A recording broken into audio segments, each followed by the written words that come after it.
Hello and thank you for joining me for today's lesson and our last little lesson on the integumentary system. So today we're going to talk about the subcutaneous layer, so sub being below, cutaneous referring to the skin, along with the accessory structures that we also find in our bodies. At the end of this video, you will be able to describe the subcutaneous layer and what it does for us. You'll be able to label the parts of a hair. We'll explain the difference between sebaceous glands and sudoriferous glands. You'll be able to label the parts of a fingernail, and you'll be able to use characteristics of each of those fingernail parts to recognize it and understand its function. Why are they each important? So for starters, the subcutaneous layer is also known as the hypodermis. So hypo means below, sub means below, cutaneous refers to the skin, dermis refers to your dermis, which is your main layer here. So hypodermis is below the dermis, subcutaneous below the skin, which is essentially thought of as the dermis and epidermis. So the same thing. Your hypodermis is composed of loose connective tissue. So this connects your dermis to your underlying organs. Along with that, there is adipose tissue, which is fat. So these yellow cells are fat cells, which provide insulation along with a passageway for major blood vessels to go through. So this is your vascular region that allows blood to reach your dermis, the dermal layer of your skin. Some accessory structures found within your skin. So the ones we're going to talk about are hair follicles, glands, and nails. So starting with hair follicles. The hair is a thread-like structure formed by a group of cells that develop within a hair follicle or socket. Each hair has a shaft that is visible and a root that is embedded in the follicle. So the shaft is up here and the root is down here. Connected to each hair, you have what's known as a piloerector muscle. This piloerector muscle attaches on the top side to the upper layer of your dermis, your epidermal papillae / epidermal ridge, and it connects to your hair follicle. When it is stimulated by irritants, so things that cause you to itch, emotional arousals, when you get nervous, people have goosebumps when they get excited for a game, cold temperatures, or any of those stimulants, this muscle is going to contract. And when it does so, it's going to pull this hair follicle over so it's directly beneath the shaft, and it's going to stand your shaft straight up. This is what causes your goosebumps. And so you see these are a whole bunch of piloerector muscles activated which stand the hair up. At the base of each follicle is a bulb enclosing a loop of capillaries. This is called your hair papilla. So this region here is known as the hair papilla, which provides nourishment to the hair. It's one of the few living parts and is responsible for hair growth. So here's your capillaries inside, which provide nourishment. This is your papilla, the little bulb region, which nourish your hair follicle, which are a bunch of cells that are dividing and extending upwards. So the follicle themselves, which is this region in the middle, is your hair follicle, is composed of epidermal cells, so composed of these cells that are found in your epidermis. It's a tube-like depression, so it's a tube surrounding your hair itself. It extends into the dermis, and there are three parts. So we talked about the papilla, which is down at the bottom here. Your hair papilla is this little bulb down at the very bottom. We have your root, which is in the middle, is within your follicle. This is the root, and then up above the surface of your epidermis, we have the shaft. This is the part that we see as hair. Your hair is composed of dead epidermal cells. So these cells are dead, which is why you can get a haircut and it doesn't cause you any pain. They also contain melanin. Again, that's that substance that absorbs UV radiation and allows you to tan. And then there is the erector pili muscle, or piloerector muscle, does the same thing, same function, different name. This causes your hair to stand up, gives you goosebumps. It's your erector pili or piloerector muscle.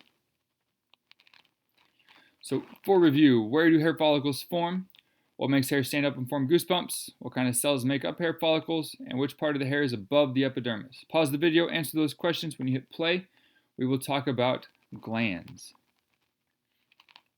So talking about glands, you have what are known as sebaceous glands that are associated with your hair follicles.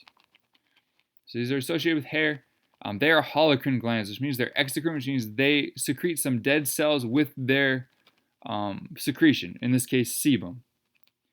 So sebum is oil. This is why if you don't shower, your hair gets oily. You have these sebaceous glands secreting oil onto your hair follicles, which goes up the root onto the shaft, or onto the base of the skin, the base of the epidermis, base of the hair follicle. And so that's why your hair gets oily, is it's secreting this sebum, which contains some dead cells in there as well. The amount of secretion varies depending on age, puberty, and or pregnancy. And so this is why younger kids tend to not stink as bad. As you get older, if you don't shower, you kind of smell, and so on and so forth. You do not have sebaceous glands or hair follicles found on the palms of your hands or the soles of your feet. Those are two places that hair does not grow, so you do not have sebaceous glands found there either. Here's a diagram showing you this is a hair shaft. Here's the root. This is your follicle down in here.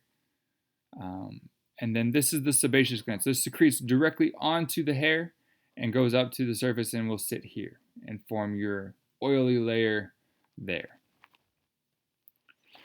Those are sebaceous glands. We also have sudoriferous glands. These are sweat glands.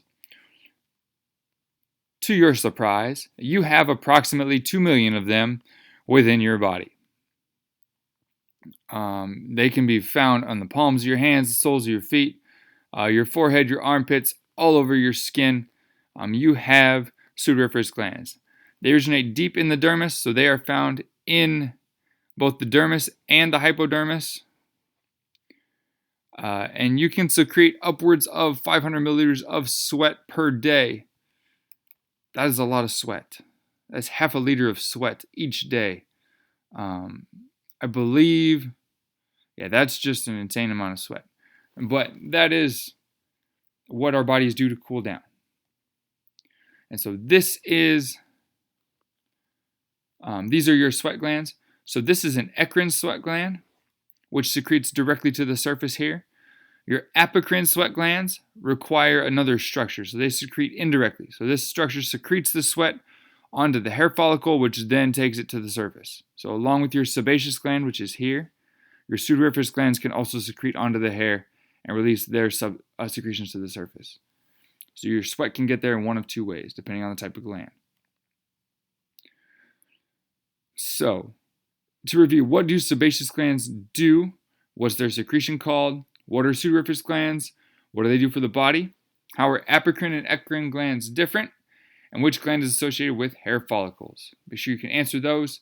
Pause the video if you need to answer them, and then hit play, and we'll continue on with talking about fingernails. Alright, here we go. Talking fingernails. You have fingernails and toenails, which are both formed in the same way. They are composed of keratin, which is that tough substance.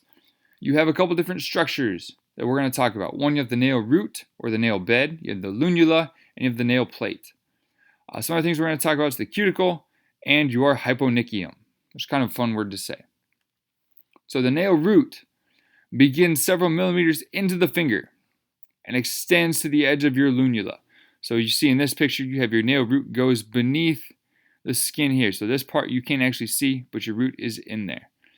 Your lunula is this little bubble. So if you look at your fingers, there's a little bubble not too far from your skin, and that's where your root extends to. This provides nourishment and protection to the nail. So that's the function of your nail root. Your lunula is the part where growth occurs. So this is, again, that little bulb here. Your fingernails and toenails grow approximately 1 millimeter per week, give or take a little bit. Some people can grow more, some grow less. On average, 1 millimeter per week. This is where your cells are dividing and pushing out, is that lunula. The plate itself, this is what we think of as the nail. This protects your underlying tissue. And so it protects your finger here. It protects this skin down below.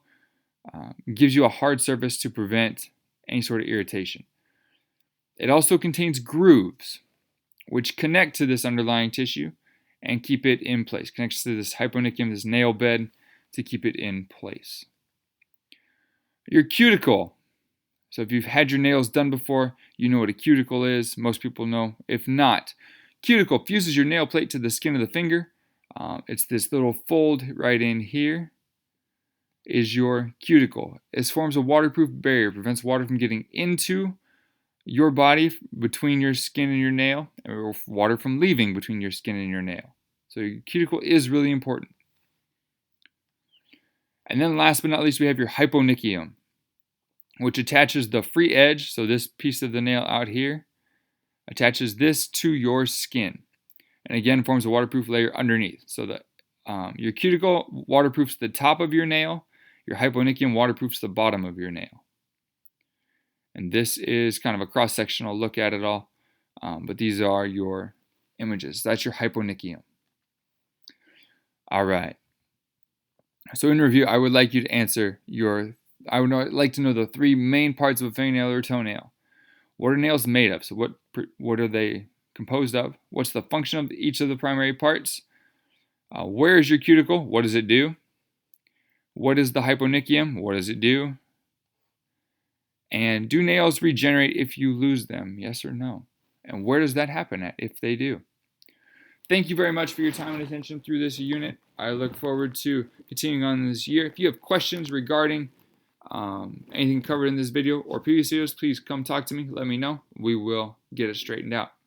But thank you now and enjoy the rest of your day.